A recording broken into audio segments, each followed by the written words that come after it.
우리 주님 성탄의 은총이 온 누리에 충만하시기를 축복합니다. 오늘 새벽에 저는 꿈을 꾸는 것 같았습니다. 성탄의 이 새벽에 새벽 기도를 하는데 많이 나오시지는 않지만 한 분 한 분에게 성탄의 주님이 새벽에 정말 가까이 우리에게 다가오시고 우리 한 분 한 분을 다 만나주시고 그리고 성탄의 그 기쁨과 그 성탄의 그 소망이 온 누리에 가득 채워지는 그런 꿈을 꾸게 되었습니다. 그리고 기도함으로 하나님이 놀라운 역사를 이루어 주시는 그런 기적의 역사가 이 땅 가운데 이루어질 수 있기를 주님의 이름으로 축복합니다. 여러분 곁에 계신 분들에게 성탄 인사를 한번 나누고 말씀을 들으면 좋겠습니다. 메리 크리스마스.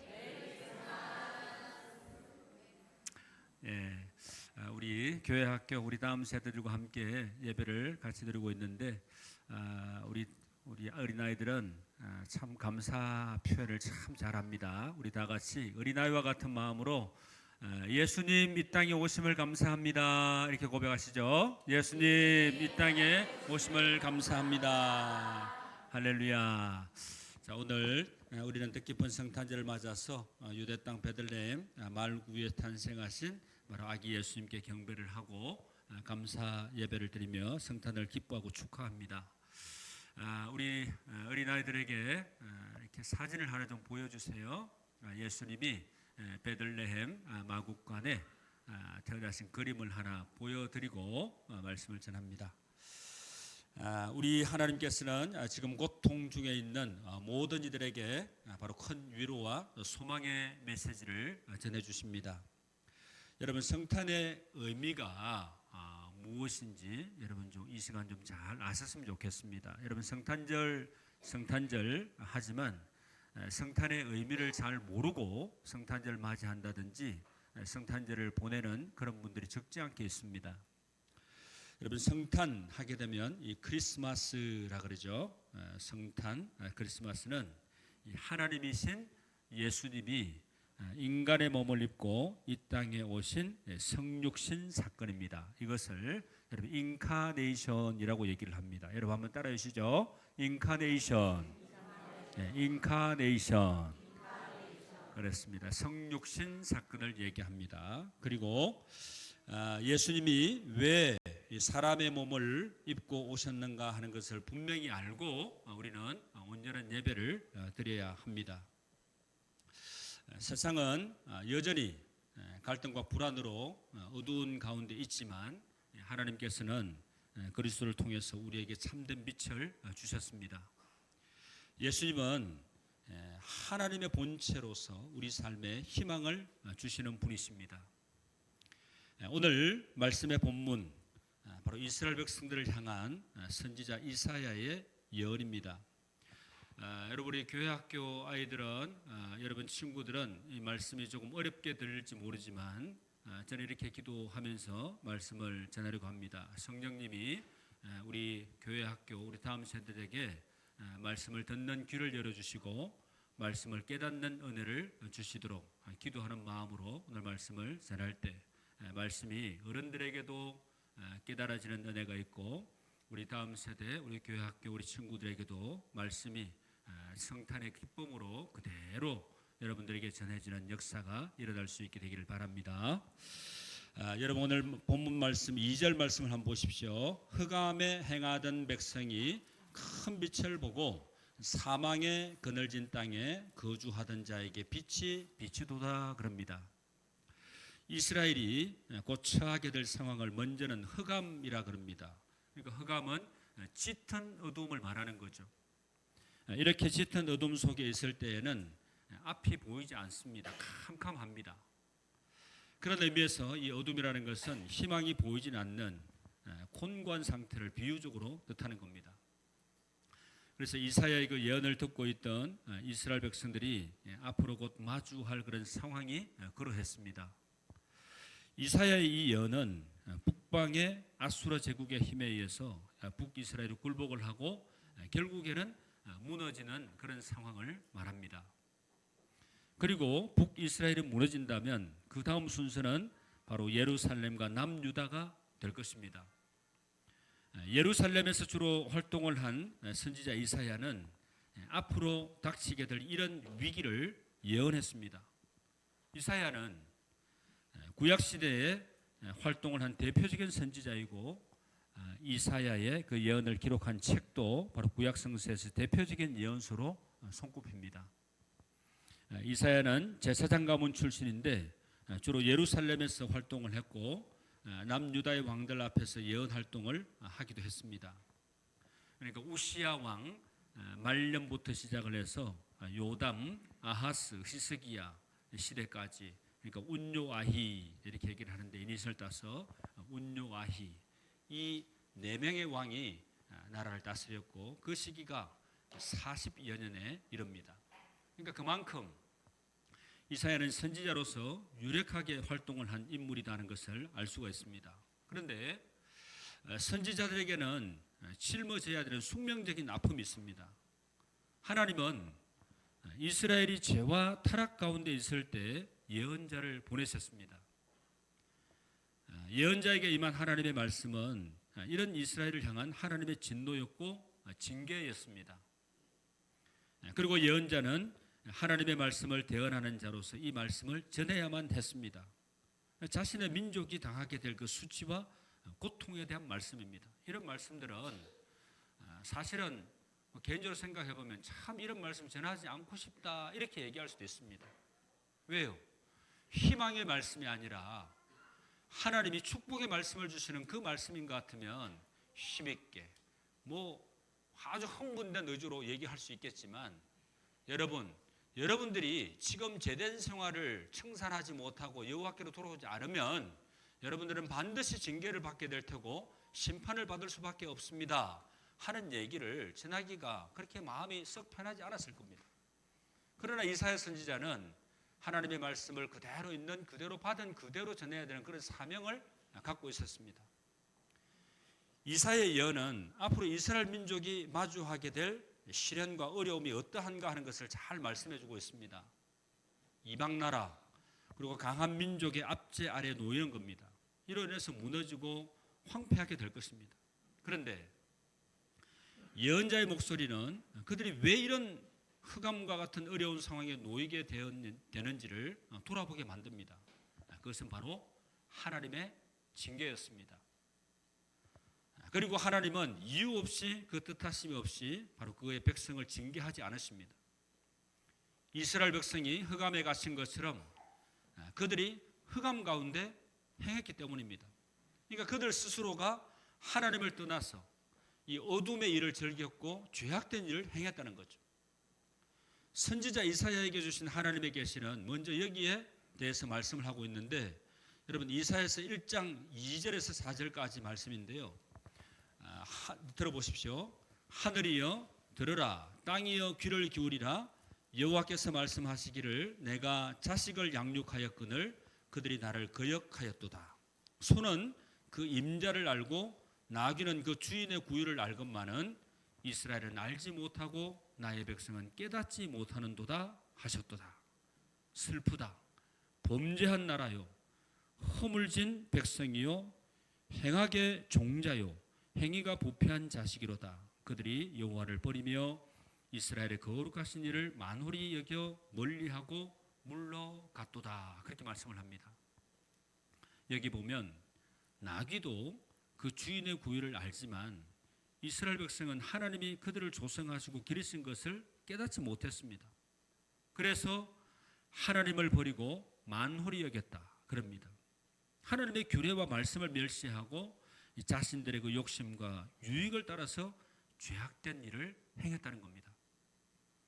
이제 이스라엘 백성들은 강한 이방 나라의 압제를 당하고 황폐하게 될 것입니다.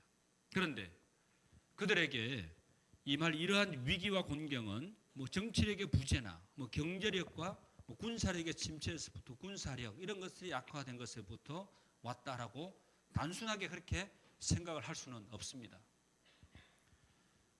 치료를 위해서는 문제를 진단하는 것만큼 중요한 것이 없죠. 하나님은 이사야를 통해서 말씀을 주시는데 이스라엘 백성들의 문제가 어디에 있는지를 분명히 하셨습니다. 이스라엘 민족의 위기는 그들이 자행한 신앙과 영적인 위기와 파산에서부터 시작이 되었다는 겁니다. 여러분, 구약 시대에 다른 선지자 이 아모스를 얘기할 수 있는데, 이 아모스 선지자는 하나님의 말씀이 없는 기갈에 대해서 경고를 합니다. 그는 남유다 출신이지만 북이스라엘에서 활동을 한 선지자입니다. 그가 활동할 당시 북이스라엘은 표면적으로 위기의 시대는 아니었습니다. 그러니까 정치, 경제적인 상황이 새로운 번영이라고 말할 만큼 굉장히 괜찮은 때였습니다. 그러나 숫자가 보여주는 통계나 지표가 그 내부적인 속사를 다 대변해 주지는 못합니다. 아모스 시대에 가난하고 연약한 자들은 더 큰 고통으로 내몰렸습니다. 부와 권세를 손에 쥔 이들은 교만하게 되었고 더 큰 탐욕을 채우기 위해서 불의를 행하게 되었습니다. 하나님이 아모스를 통해 주신 말씀은 이스라엘에 대한 징계였습니다. 그들은 하나님의 말씀을 듣지 않았고 자신의 탐욕을 따라서 불의를 행하면서 살아갔습니다. 여러분, 지금 우리나라가 참 혼란스럽고 어지럽습니다. 그리고 왜 우리나라가 이렇게 어지럽고 혼란한 상황이 되었는가 하는 것을 우리 다음 세대에게 꼭 알려줘야 된다, 그런 목소리들이 높습니다. 여러분, 지금 우리 교회 학교 우리 다음 세대 아이들이 지금 함께 예배를 드리고 있기 때문에 여러분, 우리 교회 학교 우리 친구들 고개 한번 들어보세요. 자, 제일 중요한 거 여러분들에게 알려드릴게요. 여러분, 어느 나라에 살고 있어요? 어디요? 네, 대한민국이요. 잘 알고 있어요. 한국, 대한민국에 살고 있어요. 여러분들은 메이드 인 코리아예요. 네. 여러분, 이 대한민국은 누가 세워주셨냐 하면 하나님이 세워주셨어요. 누가 세워주셨다고요? 네, 대통령이 세웠어요? 아니에요. 누가 세웠다고? 너무 잘 아는데? 네, 하나님이 세우셨어요. 이 나라가 하나님이 세우셨는데 어떻게 세우시냐 하면 여러분 따라해 보세요. 복음 위에 세웠습니다. 여러분, 교회 학교에서 여러분 복음 많이 들었죠? 예수님이 복음이에요. 그리고 천국에 대한 그 말씀들이 바로 복음인 거예요. 이 나라는 복음 위에 세워진 나라입니다. 그리고 이 대한민국 땅에 살고 있는 모든 국민들은 복음의 민족이에요. 여러분들도 복음의 민족이에요. 민족 중에 한 사람 한 사람이에요. 그러니까 지금 여러분들, 하나님이 이 나라를 세웠는데 사람이 이렇게 저렇게 어지럽힐 수 없어요. 여러분, 그렇죠? 예. 하나님이 세우신 나라를 사람이 이렇게 저렇게 할 수가 없어요. 그러면 이 나라가 어려운 상황에 처해 있으면 여러분들 어떻게 해야 되겠어요? 기도. 어떻게 하셨어요? 대단하세요. 우리 주사랑교회 교회 학교 우리 다음 세대들 최고. 이야, 멋있어요. 너무 감사해요. 너무 감사해요. 희망이 있다니까요. 여러분, 이 나라가 어떻게 세워졌는지 모르고 이 나라가 왜 어지러워졌는지도 모르고 그냥 어른들이 잘못한 것 때문에 아이들이 그대로 피해를 보는, 희생을 당하는 거예요. 여러분들 살려드릴게요. 네, 여러분 살려주겠어요. 어떻게 살려주냐? 여러분, 제가 목사님이 여러분을 살려줄 수가 없어. 하나님이 살려주신 거예요. 여러분, 우리 모두 어른들이 기도할 테니까 여러분들이 희망을 갖고 우리는 살아날 수 있어요. 한번 외쳐보시죠. 우리는 살아날 수 있어요. 이전보다 더 좋아질 수 있어요. 여러분 믿어요? 그래요, 믿습니다. 이런 믿음으로 하나님 앞에 우리가 도움을 구하게 되면 하나님은 반드시 역사하세요. 예. 이 자리에 벌써 주님이 우리와 함께 하신 줄 믿으시죠? 그 주님은 이 나라를 다시금 힘있게 세워주시고 회복의 은혜를 베풀어 주실 줄 믿습니다. 그래서 여러분, 오늘 목사님이 여러분들에게 말씀을 전하는데 하나님의 말씀이 그치면 희망이 없는 거예요. 하나님의 말씀이 끊이지 않아야 우리에게 희망이 있는 거예요. 하나님의 말씀이 우리를 살립니다. 하나님의 말씀이 우리를 꿈꾸게 해주시는 거예요. 그래서 여러분, 이사야 선지자를 통해서 여러분, 하나님께서 우리에게 주시는 말씀을, 바로 하나님의 말씀을 받아들고 하나님의 말씀에 순종하는 그런 마음이 있게 될 때 하나님의 말씀을 이루어내는 믿음의 사람이 될 수가 있는 겁니다. 그래서 여러분 이사야 예언은 이스라엘 백성이 진흙 같은 어둠에 둘러싸이게 될 것을 말을 했는데 이사야에게 임한 하나님의 말씀은 그럼에도 불구하고 하나님이 그의 백성 삼으신 이스라엘 향해서 다시 새로운 소망을 열어주십니다. 이스라엘의 미래는 시련과 고난으로 황폐하고 무너지는 것으로 끝나지 않습니다. 이제 그들에게 큰 빛이 비춰오기 시작할 겁니다. 오늘 본문 2절에서 흑암에 행하던 백성이 큰 빛을 보고 사망의 그늘진 땅에 거주하던 자에게 빛이 비치도다 말씀을 합니다. 어둠을 물러가게 하는 빛의 징조입니다. 그러니까 그 빛은 어둠에서 이스라엘 백성들을 건져낸다는 거예요. 이사야의 말은 이스라엘 나라의 그 회복을 비유적으로 말한 것인데 이스라엘의 회복은 그들 자신으로부터 비롯되지 않습니다. 빛이 밖에서 그들에게 비치면서 시작이 됩니다. 이사야 예언의 말씀은 이스라엘의 그 회복이 하나님이 행하시는 역사라고 말을 합니다. 여러분 한번 따라해 보시죠. 빛은 하나님이 행하시는 역사입니다. 여러분 빛이 그냥 비치는 게 아니에요. 하나님이 역사하시는 거예요. 하나님이 역사하시는 증거인 거예요. 여러분 우리에게 빛의 소망이 생기고 그리고 우리가 희망을 꿈꿀 수 있는 것은 하나님이 우리의 마음속에 역사하신다는 거예요. 하나님 우리의 삶을 책임져 주시고 하나님 우리의 삶을 항상 선한 길로 인도하심으로 승리하는 인생, 형통한 인생으로 우리들을 힘있게 세우신 하나님의 은혜가 올해 2024년 성탄의 하나님 이 주인공이 되신 우리 예수님이 여러분을 다 한 사람 한 사람을 세워주시고 이 나라를 세워주시고 주님의 몸된 교회가 말씀으로 다시금 살아나는 역사가 일어나게 될 줄로 믿습니다. 여러분 회복시키시는 그 주체는 누구냐면 하나님이세요. 하나님이 이스라엘을 다시 회복시킬 때에는 그들을 짓누르는 명예와 압제자의 그 채찍과 막대기를 다 꺾으실 겁니다. 그러니까 이 말은 무슨 말이냐면 자유하게 하고 해방과 평화를 허락해 주신다는 거예요. 이 나라가 다시금 평화를 되찾게 될 줄로 믿습니다.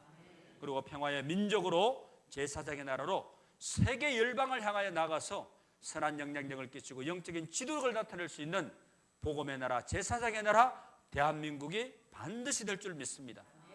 그리고 이 땅에 세워진 모든 주님의 교회가 하나님의 말씀을 선포하게 될 때 말씀의 놀라운 역사가 기적처럼 일어나는, 특별히 우리 환우분들이, 몸이 아프신 분들이 질병의 치료의 은혜를 입고 회복이 되고 다시금 힘있게 하나님을 찬양하는 하나님 말씀의 성취의 기쁨을 경험하는 놀라운 역사가 일어나게 될 줄로 믿습니다.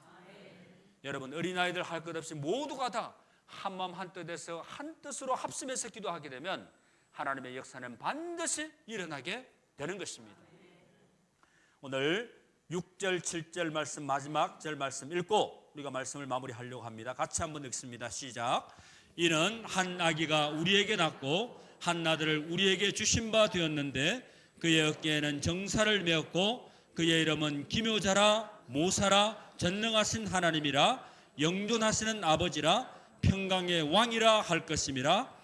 그 정사와 평강의 더함이 무궁하며 또 다윗의 왕좌와 그의 나라에 군림하여 그 나라를 굳게 세우고 지금 이후로 영원히 정의와 공의로 그것을 보존하실 것이라. 만군의 여호와의 열심히 이를 이루시리라. 아멘. 여러분 오늘 우리는 성탄절을 보내고 있습니다. 이사야의 이 예언의 말씀은 우리에게 오신 예수 그리스도를 통해서 이루어졌습니다. 한 아기가 오신 그리스도는, 아기로 오신 예수 그리스도는 그 본질상 전능하신 하나님이시지만 육신으로 이 땅에 오셨습니다. 이것을 무슨 사건이라 그러죠? 인카네이션, 성육신 사건이라 그래요. 성탄, 그것도 바로 로마 제국의 압제 아래 놓인 유대 땅 베들레헴에서 태어나셨습니다. 흑암과 같은 세상 현실에서 하나님의 구원하심과 위로를 기다리는 사람들에게 오신 겁니다. 여러분 참된 평강은 무슨 아수르나 로마와 같은 그 제국의 힘으로 결코 이루어지지 않습니다. 칼과 창이나 무력으로 유지하려는 그 평화는 폭력으로 입을 막는 강요된 침묵이고 두려움에 묶여 있는 그런 강요된 고요일 뿐입니다. 그러니까 소리 없이 조용할 수는 있지만 안으로는 고통과 신음이 차오를 겁니다. 오히려 더 깊은 어둠으로 세상을 몰아갑니다. 성자 하나님이신 예수 그리스도는 가장 낮은 곳에 임하셨습니다. 베들레헴 어디에서요? 베들레헴 마구간에서, 말밥통에서 태어나셨어요. 여러분, 이 낮고 낮은 곳에 임하신 주님이 우리를 만나주시게 될 때 우리도 겸손하게 살아가게 되고 하나님은 높으신 분이라고 높여드리는 그런 겸손한 그런 주의 자녀들로 살아가게 될 줄 믿습니다. 이런 말씀 하나 말씀드리고 오늘 말씀 맺습니다. 미국의 소설가 오헬리의 작품 크리스마스 선물이 생각이 납니다. 한 도시에 가난하지만 사랑이 넘치는 부부 짐과 델라가 살았습니다. 성탄절이 다가오자 두 사람은 각각 걱정이 되었습니다. 서로에게 선물은 하고 싶은데 너무 가난했습니다. 그러나 남편 짐은 이 아내의 긴 머리에 꽂은 머리핀을 사기로 마음을 먹고 갖고 있던 그 시계를 팔기로 결정을 했습니다. 이 아내 델라는 남편에게 시계줄을 선물하기로 하고 자신의 긴 머리를 잘라 팔았습니다. 두 사람은 시장으로 나가서 선물을 구입했습니다. 이 짐과 델라는 서로를 기쁘게 할 마음으로 거의 같은 시간 집에 도착을 합니다. 짐은 머리핀을 들고 아내의 머리에 꽂아주려고 했지만 아내의 머리는 이미 짧게 깎여 있었습니다. 이 델라 역시 시계줄을 들고 있었지만 남편에게는 이미 그 시계가 없었습니다. 준비된 선물은 쓸모없게 되었지만 둘은 곧 부둥켜 안고 행복의 눈물을 흘렸습니다. 여러분, 사랑은 추위를 녹입니다. 모두가 그리스도의 사랑을 넘쳐나게 하는 그런 성탄절이 될 수 있으면 참 좋겠습니다. 오늘 기쁨과 감사와 감격이 넘쳐나되 하나님이 사람의 몸을 입고 성육신하신 그 기적의 놀라운 그 신비의 비밀을 깨달으시고 우리가 하나님의 사랑을 얼마나 큰 사랑을 받게 되었는지 감사하시며 우리 성탄의 그 주님 앞에 감사와 영광 올려드리는 복된 이 한날의 삶이 될 수 있기를 우리 주님의 이름으로 축원합니다. 기도드리겠습니다. 사랑의 하나님, 세상은 여전히 대립과 갈등으로 이 탐욕과 폭력과 전쟁으로 인해서 어둠의 틈바구니에 있습니다. 죽음이 역사하는 것과 같은 어둠의 모든 피조물의 탄식이 있습니다. 평화의 왕으로 오신 그리스도를 아는 지식과 예수님의 영으로 충만케 하여 주시옵소서. 오늘 우리와 이 세계를 둘러싸고 있는 어둠과 사망의 권세를 물리치시고 하나님의 평강을 이루어 주시옵소서. 주님의 이름으로 세워진 우리 교회와 성도들을 새롭게 하셔서 어둡고 거늘진 곳에 이제 예수 그리스도의 평강과 은혜의 빛을 전하게 하여 주시옵소서. 이 땅에 평화의 왕으로 오신 우리 구주 예수 그리스도의 이름으로 기도하옵나이다. 아멘.